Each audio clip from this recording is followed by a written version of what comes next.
Viewers, आज मैं बनाने जा रही हूँ कड़ी पकोड़ा। बहुत ही मज़ेदार और बहुत ही कम बजट में, बहुत ही कम मसालों में बनने जा रहा है बहुत ही मज़ेदार सी यूनिक सी कड़ी पकोड़ा की रेसिपी। तो उसके लिए ये सब चीज़ें हैं आपके सामने। नमक है 1 चम्मच और धड़ा मिर्च है 1 चम्मच, हल्दी है आधी चम्मच और इसके अलावा जो है वो चाट मसाला है आधा चम्मच और धनिया पाउडर है 1 चम्मच। और उसके अलावा यहाँ पे है जनाब बेसन, जो है कड़ी की जान। तो बेसन को मैंने अच्छे से वो कर लिया है, डो सा बना लिया। और ये है लस्सी हमारी मज़ेदार सी। तो बहुत ही कम जो है इसमें चीज़ें यूज़ होने जा रही हैं और बनने वाली है बहुत ही मज़ेदार सी कड़ी। तो हमने ऑयल को हल्का सा जो है वो गरम कर लिया है और उसमें 1 अदद प्याज हमने काट के ऐड कर दी है। और अब हम इसको करेंगे अच्छी तरह से फ्राई। तो बहुत ज़्यादा इसको ब्राउन भी नहीं करना है, गोल्डन ब्राउन करना है। और ये देखिए हमारा जो प्याज है वो गोल्डन सा कलर लेके आ चुका है। तो अब हम इसमें क्या ऐड करेंगे वो मैं आपको बताती जाऊंगी साथ साथ। जी तो जनाब इसमें मैंने लहसुन और अदरक का पेस्ट 1 टीस्पून ऐड कर दिया है। चाहें तो कम और ज़्यादा कर सकते हैं, नो प्रॉब्लम। तो इसको भी हम इसमें अच्छी तरह से फ्राई करेंगे ताकि इसका जो कच्चापन है वो ख़त्म हो सके।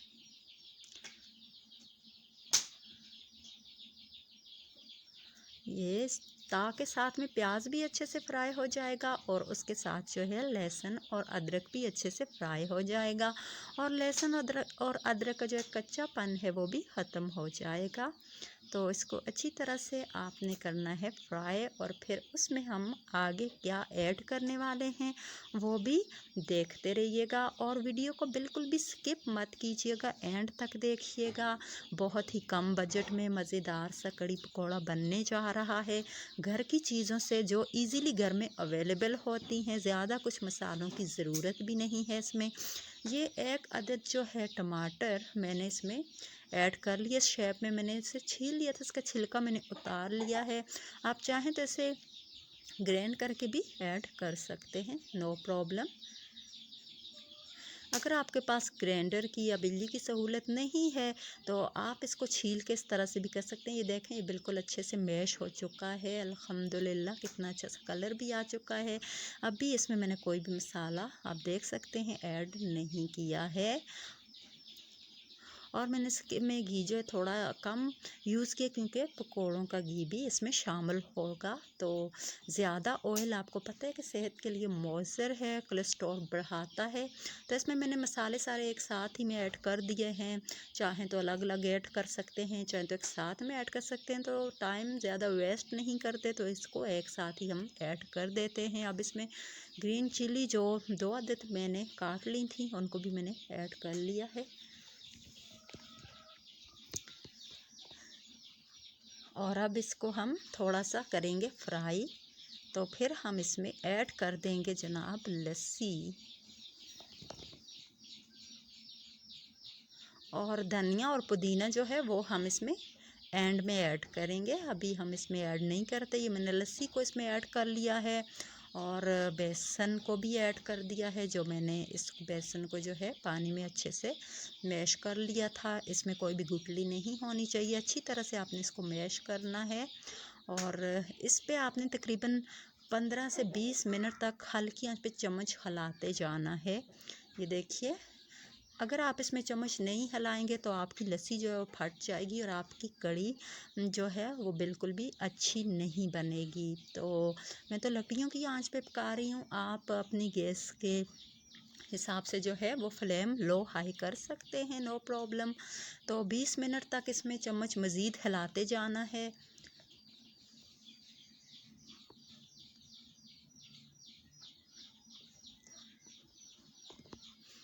तो ये 20 मिनट हो चुके हैं। अब मैं इसको ढक्कन दे दूँगी ताकि इसको उबाल आ जाए।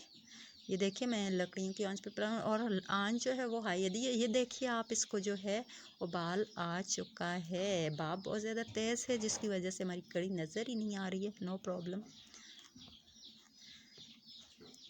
तो अब हम चलते हैं पकोड़ों की तरफ। मैंने 2 अदद प्याज ली थी, उसे मैंने काट लिया है। और मैंने लिया था धनिया और पुदीना, उसे भी मैंने काट लिया है और प्याज में मैंने उसे शामिल कर लिया है।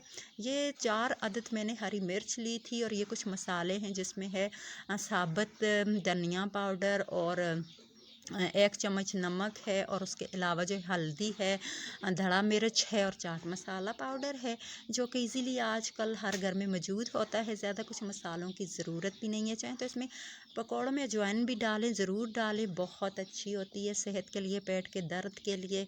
और ये है तकरीबन 1 कप हमारे पास है बेसन। तो बेसन को अच्छे से छान लीजिए और अब हम ये चीज़ें इसमें ऐड करने जा रहे हैं। पहले हम इसमें सारा ही बेसन ऐड कर देंगे और ये मसाले भी एक साथ ही हम इसमें ऐड कर देंगे, नो प्रॉब्लम। और अब हम इसको मिक्स करते हैं। ये देखिए मिक्स हो चुका है अच्छे से। पानी जो एक साथ नहीं डालना, थोड़ा थोड़ा पानी करके आपने डालना है। और ये कड़ी भी रेडी हो चुकी है। अब हम कड़ी को चूल्हे से उतारेंगे नीचे और शुरू करेंगे अपने पकोड़े बनाने। ये देखिए, ये इसमें अभी जो है धनिया और पुदीना ऐड कर देते हैं। धनिया और पुदीना जो मैंने काट के रखा हुआ था, मैंने इसमें ऐड कर लिया है। ये देखिए माशाल्लाह बहुत ही अच्छी और बहुत ही खूबसूरत लुक है, आप देख सकते हैं। और अब जनाब हमने पकोड़े जो हैं वो कढ़ाई में ऐड कर लिए हैं। ऑयल गर्म होने पे वीडियो को मज़ीद लंबा नहीं करते, वीडियो को शॉर्ट करने के लिए मैंने जो है वो जल्दी से इसमें जो है पकोड़े ऐड कर लिए हैं। और अब इनको हम करेंगे अच्छी तरह से फ्राई, और बिल्कुल लो फ्लेम पे आपने फ्राई करना है क्योंकि ये अंदर से कच्चे रह जाते हैं। ये देखिए कितना अच्छा माशाल्लाह से कलर आ चुका है। इसमें कोई फूड कलर मैंने ऐड नहीं किया, ये इसका ओरिजिनल कलर है और बहुत ही मज़ेदार। और ये देखिए अब हम इसको पतीले में ऐड करेंगे और इसी तरह हम जो है नंबरवार जो पकोड़े बनाते जाएंगे और पतीले में ऐड करते जाएंगे। कड़ी हमारी अभी गर्म है और आपने इसे गर्म कड़ी में ही ऐड करना है, ठंडी कड़ी में बिल्कुल भी आपने इसे ऐड नहीं करना। तो लीजिए जनाब, हमारी बहुत ही मज़ेदार सी कड़ी पकोड़ा हो गई है तैयार। आपको हमारी आज की रेसिपी कैसी लगी, फीडबैक ज़रूर दीजिएगा और साथ में चैनल को सब्सक्राइब कीजिएगा और लिंक को ज़्यादा से ज़्यादा शेयर कीजिएगा। और अगली वीडियो तक के लिए हमें इजाज़त दीजिएगा। अल्लाह हाफिज़।